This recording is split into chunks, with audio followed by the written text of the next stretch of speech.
Morning guys. Yan, tayo ngayon sa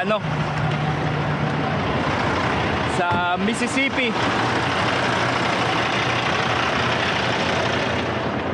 Kagabi naubusan tayo ng oras, no? Yung plano natin mag-park sa dalawang truck stop, mga puno na. So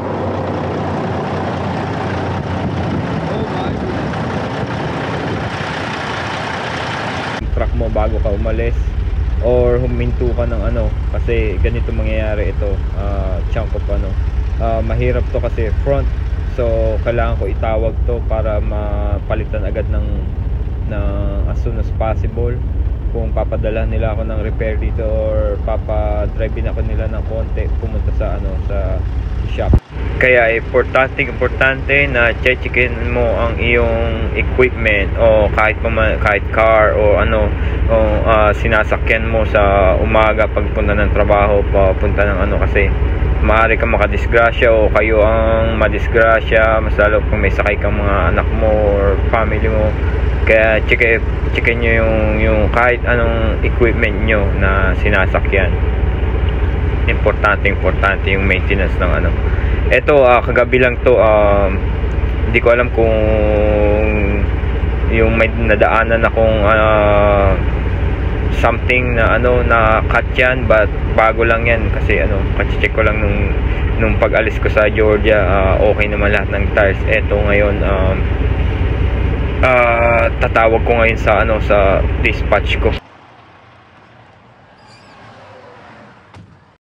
Yan guys, tinawag ko na sa dispatch ko, sinesend nila ako sa shop. Magdadrive ako ng mga 15 miles lang naman, dahan-dahan ko lang dadalhin doon para mapalitan lang tong tire na to. So mas mura kasi pag pumunta ka doon kaysa.